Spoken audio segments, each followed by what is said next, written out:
एक गांव में टुनटुनी नाम की बहुत ही सुंदर चिड़िया रहती थी। वो खानदान बकरियों का दूध बेचकर अपना गुजारा चलाता था।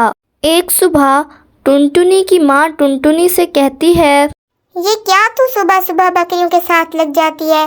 मेरे साथ थोड़ा घर का काम भी करा लिया कर। अरे माँ, घर के काम तो तुम भी कर सकती हो ना। मुझे बकरियों के साथ खेलना पसंद है। थोड़ा घर का काम भी सीख लो।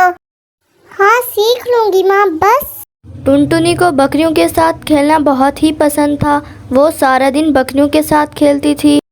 एक दिन शहर से कालू नाम का कौवा गांव में घूमने के लिए आता है। अरे वाह, कितना प्यारा गांव है। यहाँ तो हर तरफ हरियाली ही हरियाली है और बिल्कुल सुकून है यहाँ पर तो। तभी उसे टुनटुनी नजर आती है और उसे टुनटुनी से प्यार हो जाता है। कौवा घर जाकर अपनी माँ से कहता है, माँ, मुझे गांव में एक चिड़िया पसंद आई है, मैं उसी से शादी करूँगा। बेटा, तुम गांव की लड़की से कैसे शादी कर सकते हो? हमने तुम्हें इतना पढ़ाया लिखाया है और तुम उस गवार से शादी कर लोगे? कालू की माँ उसे बहुत समझाती है, लेकिन फिर कालू कहता है, माँ, मैं शादी करूँगा तो टुनटुनी से ही करूँगा, वरना कोई शादी वादी नहीं करने वाला मैं। देख ले बेटा, गांव के लोग तो दहेज में कुछ भी नहीं देते। मुझे दहेज भी नहीं चाहिए, मेरे घर में किसी चीज की कमी नहीं है। अच्छा ठीक है, करवा देंगे तेरी शादी। अब चंपा कौवी कालू का रिश्ता लेकर टुनटुनी के घर जाती है।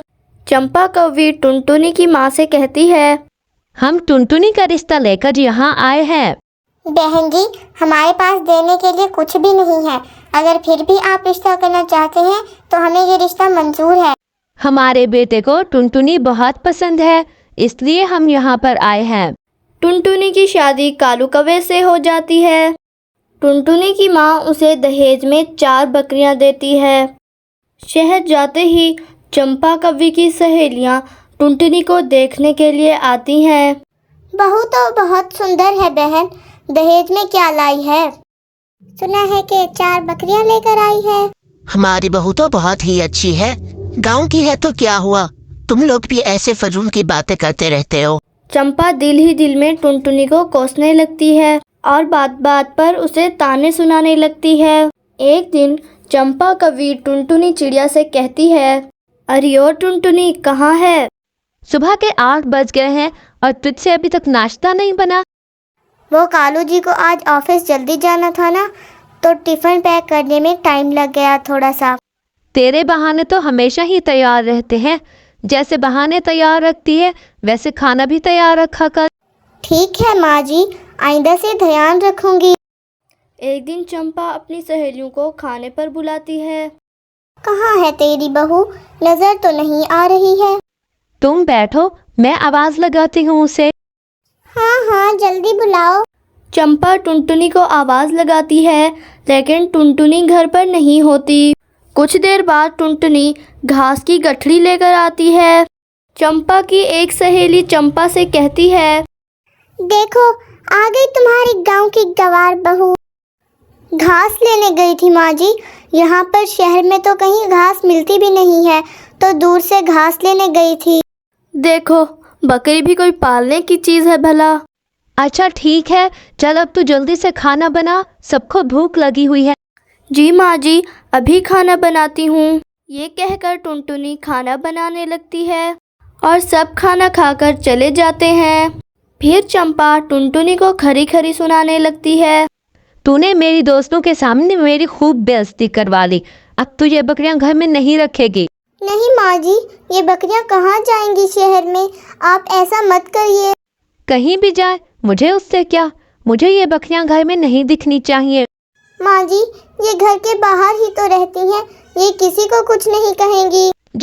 जाकर कोई काम कर ले, यहीं खड़ी बस बहस ही करती रहेगी क्या? इतने में कालू आ जाता है और अपनी माँ को समझाने लगता है। अरे माँ, टुनटुनी बकरियां पालना चाहती है तो इसमें क्या बुराई है?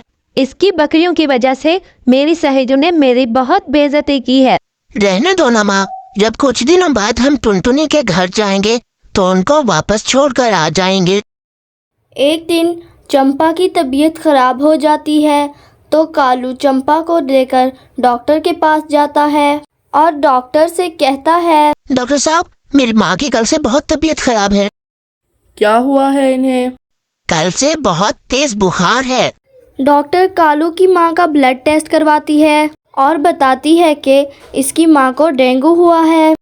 इनका इलाज जल्द ही शुरू करना होगा और तुम्हें इनका बहुत ही ख्याल रखना होगा। जी जी डॉक्टर साहब, मैं इनका बहुत ही ख्याल रखूंगा। अगर कहीं से मिल सके तो इन्हें बकरी का दूध पिलाइएगा। शहर में तो मिलेगा नहीं, और अगर कहीं से मिल जाए तो इन्हें ज़रूर पिलाइएगा। बकरी तो हमने घर में पाली हुई है। अरे वाह, जितना भी हो सके उन्हें बकरी का दूध पिलाइए। ज़्यादा से ज़्यादा कोशिश करें कि इन्हें बकरी का दूध ही पिलाएं। ठीक है डॉक्टर साहब, मैं इन्हें रोज बकरी का दूध पिलाऊंगा। और उधर टुनटुनी चंपा को रोज बकरी का दूध पिलाती है और अपनी सास का बहुत ही ध्यान रखती है। चंपा ठीक हो जाती है और टुनटुनी से कहती है, टुनटुनी, मुझे माफ कर देना, आज तुम्हारी वजह से ही मेरी जान बच पाई है। कोई बात नहीं माँ जी, ये तो मेरा फर्ज था। अब हम दोनों मिलकर इन्हें पालेंगे और इनका दूध बेचकर हम पैसे भी कमा सकते हैं। ये सुनकर टुनटुनी बहुत खुश होती है और अपने खानदान और बकरियों के साथ खुशी खुशी रहने लगती है।